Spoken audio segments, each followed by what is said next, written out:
History is a funny subject. History tells about some people, mostly tells about those people who don't matter in our lives. Some rulers, X, Y, Z, we come to know about their stories.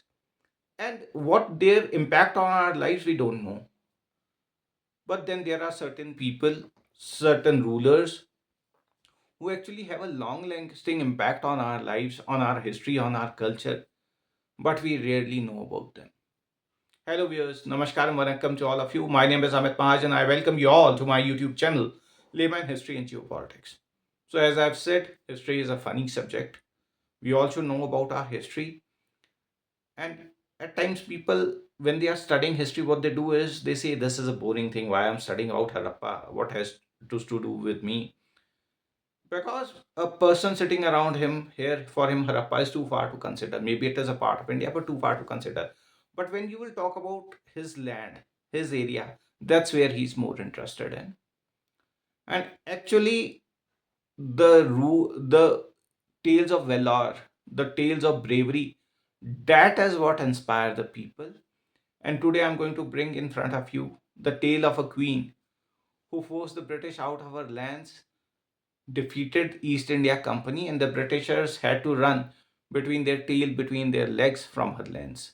And the name of this queen is Velu Nachiyar, the great Velu Nachiyar, the Veeramangai Velu Nachiyar of Tamil Nadu.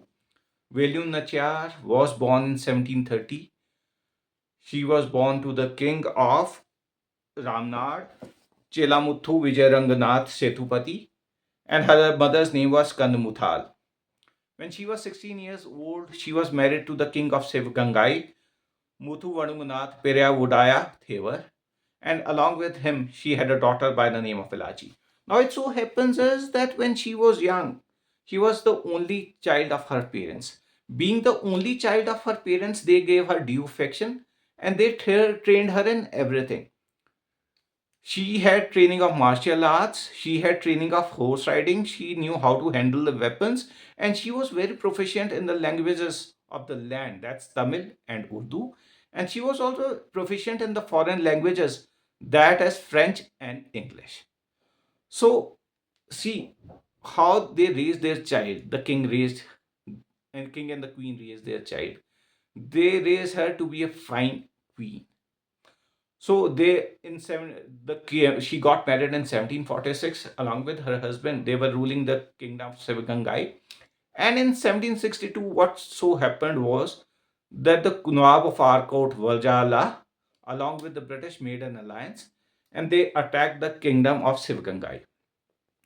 In the Battle of Kyari Koil, what happens is that the king, while he was praying in the temple, he was killed by the Nawab, and the what during that time was what happened was that the queen and his daughter were in the temple of just a moment, temple of Kolangudi.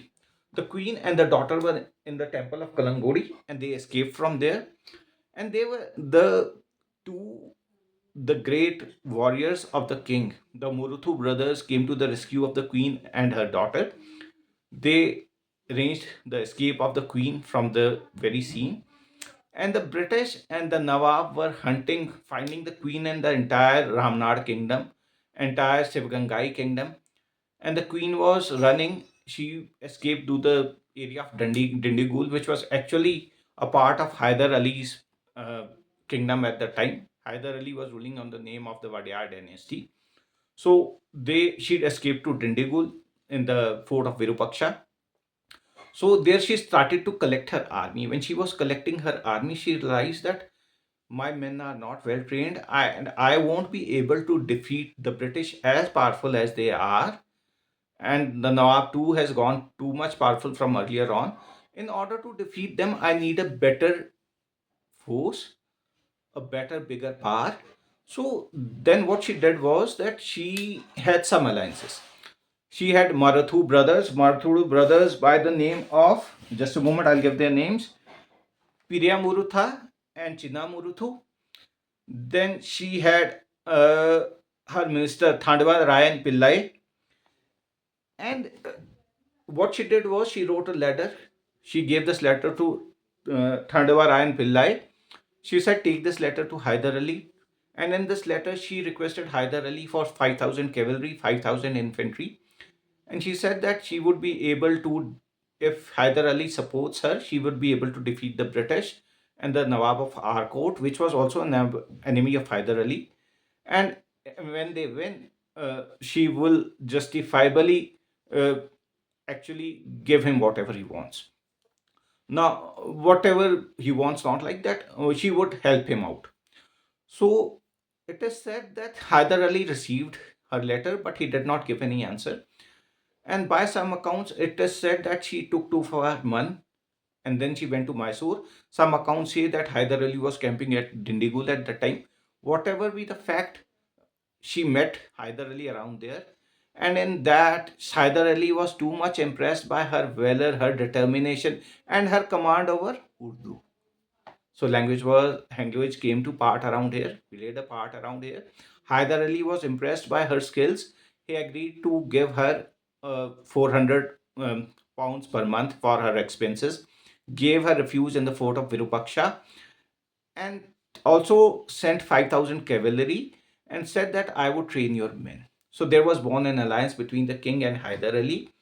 And then the queen also made an alliance with the Gopal Naikar, the Palakkad of Virupaksha, and Sayyid Karki was the commandant of Dindigul from the Hyder Ali's army. Now it so happened that when the queen was running around there, the British were trying to find her, and the Nawab was also trying to find her around in the areas around Ramnathpuram and uh, Sivagangai.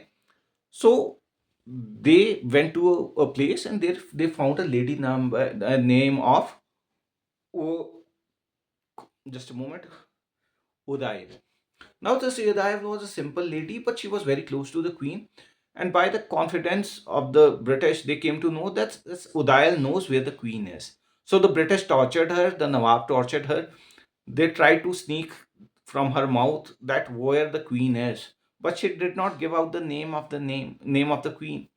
And what the Nawab did was she beheaded Udail, and the queen, when hearing on this news, was very much shattered that a lady, a simple lady, a masked lady of my kingdom has given her life but not taken my name. Such was her determination towards her queen. Now, in 1780, what so happens is the queen starts marching towards her kingdom, towards Sivagangai. She starts defeating checkposts after checkposts of British and the Nawab of Arcot. And finally, they reach the gates of Sivagangai. The fort is in front of them. Now, the queen requests Sayyid Karki to attack the fort and take it. But then Sayyid Karki says that, see, Queen, we've got news from Hyder Ali that he has pinned down British from in the other parts. They won't be able to come to the assistance of this fort. But since we don't have siege equipments, we will not be able to attack this fort as of now. The only way we can defeat the British is if they come out and open to fight us. Now, Queen was in a predicament that how do I do this? How do I bring the British out? So, in that time, the person who comes to her aid is her commander in chief, Queen, the great revered Queen. She was the daughter of the chief spy masters of the Queen, and her father had tasked her with actually protecting the Queen. Very first night when she was actually appointed her bodyguard, she had killed an assailant in the fort of Virupaksha who had come to kill the queen, Velu Nachiyar. And in the second instance, he had killed a teacher of martial arts in the queen's army itself, who was siding in the British, sending them her secrets. She came to know about it and quickly killed that master also. So the queen had great faith in her. Now the thing was that came from a lower caste, it is said.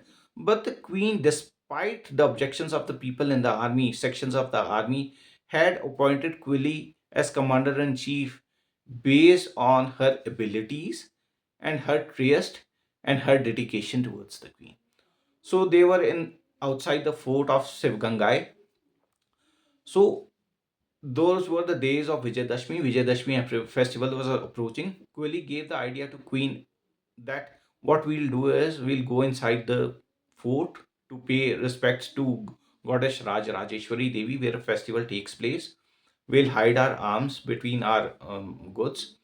We'll smuggle them inside. A band of our army people, army there. Remember, there was an army of ladies, a regiment of army, which was just solely composed of females in this army. She said, "I'll sneak them in, and when the festival is over, we'll open the gates."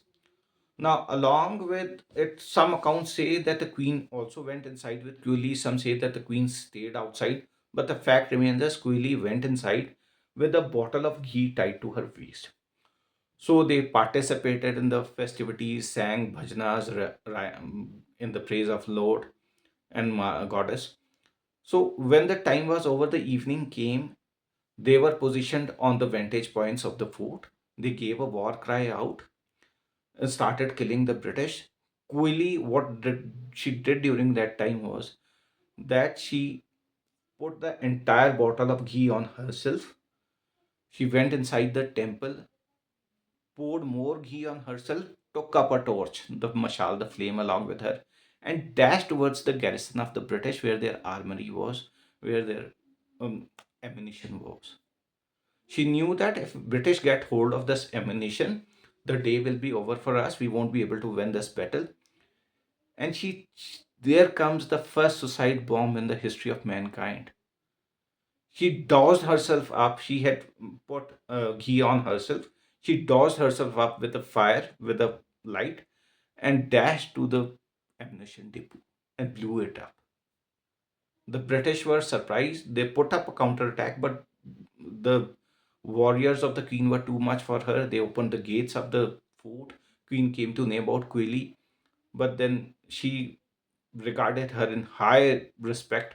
She came inside along with her warriors, her army. The British were defeated, the Nawab was defeated, and British had to accede this defeat to the Queen in 1780.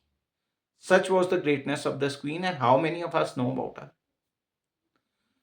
Queen and Queen Velu Nachiyar are literally unknown outside Tamil Nadu. Nobody knows about them. We know about Rani Lakshmi. With due respect to her, we should know about her. But then here is a queen, Velu Nachiyar, who had defeated the British. She has set examples all her life. When we see in her childhood, her parents, the way they raised her, there was no gender discrimination. Uh, she was assisting her husband in discharging the duties of the state. Then she was fighting alongside men. She was forming alliances. She was breaking these caste barriers. She was giving respect to Udayal, who had given her life for her. And Quilly, she rose on the ranks of the army from being a bodyguard to the commander of chief, despite being a Dalit. See the greatness of the queen and see their resolve and their determination. All India should learn from her valor. She should be actually invoked in entire India. Praises should be sung about her. The entire Indian nation should know about her. Why aren't our history books? There is nothing written about her. Why don't we know about her greatness? The only way, when I'm reading about Indian history, I'm reading about the British. All I read is British took this kingdom, British this took them, and this kingdom, this kingdom. Never do I know about a queen that defeated the British and British had to run away from her kingdom. Such was the greatness of the queen.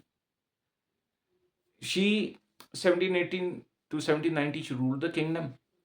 In 1790 she gave the reins of the queen kingdom to her daughter Velachi and the Muruthu brothers also. They were given the administrative part of the empire.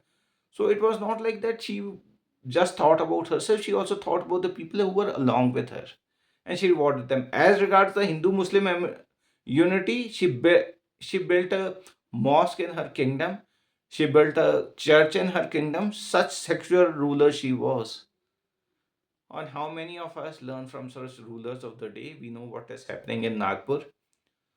Uh, Whatever be the reasons, whatever has happened, it is against the secular fabric of our nation. As regards today this topic, let us keep it to Queen Velu Nachiyar, Koili, Udayar. Let's respect these ladies, the struggle they waged, the way they fought. Friend, that was all from me. I hope you liked my video. My name is Ahmad Mahajan. I request all of you to kindly like, subscribe, and share my YouTube channel, Layman History and Geopolitics. Namaskar and Vanakkam to all of you. Thank you. Namaskar and Vanakkam.